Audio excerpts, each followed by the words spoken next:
Hi, it's me Bea, and welcome to my channel.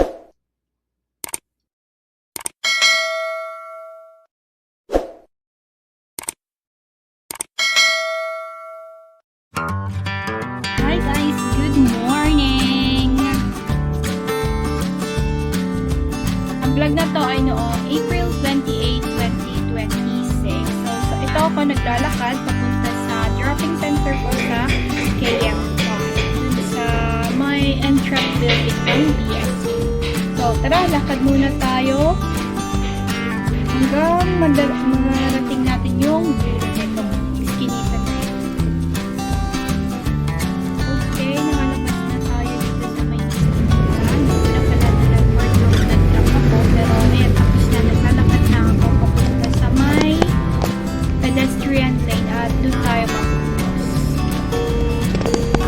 Yung araw na to pala ay ako ay pupunta sa town or sa bus para picturean naman yung dalawang pamangkin. Yung isa kasi may activity siya sa bangko, yung kiddie cruise summer. Then isa naman may training siya sa okay? Samahan niyo ako sa aking araw. Konting lakad na lang at mararating natin yung pamilya.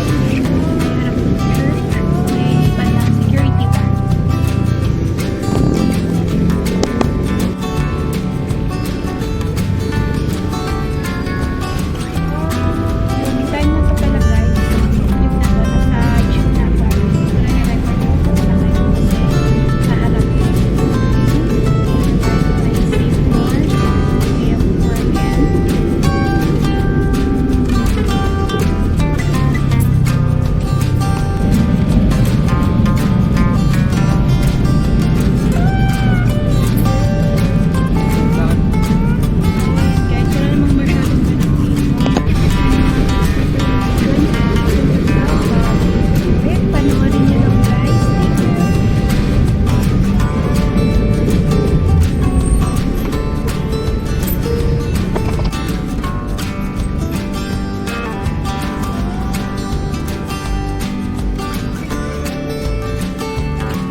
Assumption sa malapit sa UP.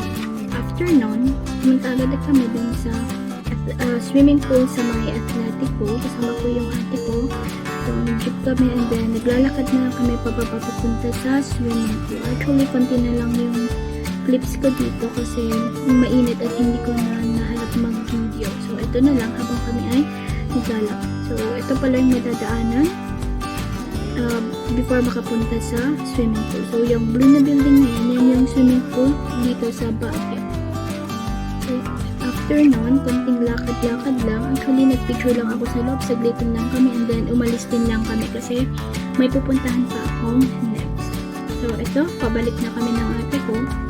Habang naglalakad, syempre nag-uusap-usap. Dito sa swimming pool, naglakad na ako papuntang town proper. So, ito, malapit na ako dito sa Burnham Park. Actually, nadaanan ko pa ang UC, University of the Cordilleras.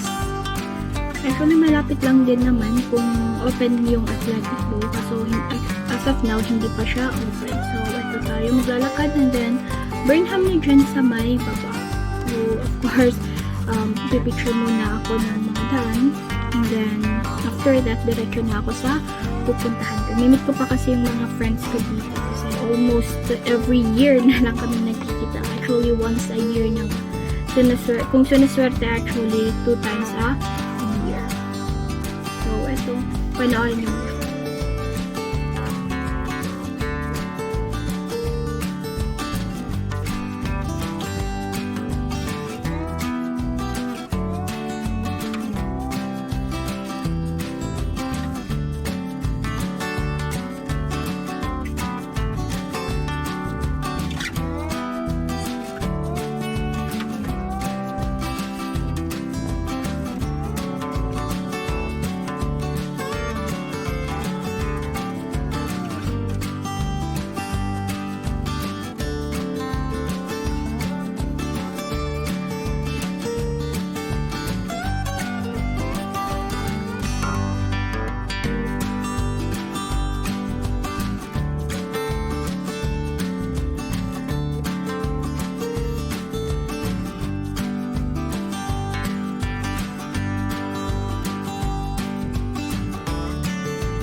Yun lang po muna as of today. Thank you so much sa mga nanonood, and see you on the next vlog.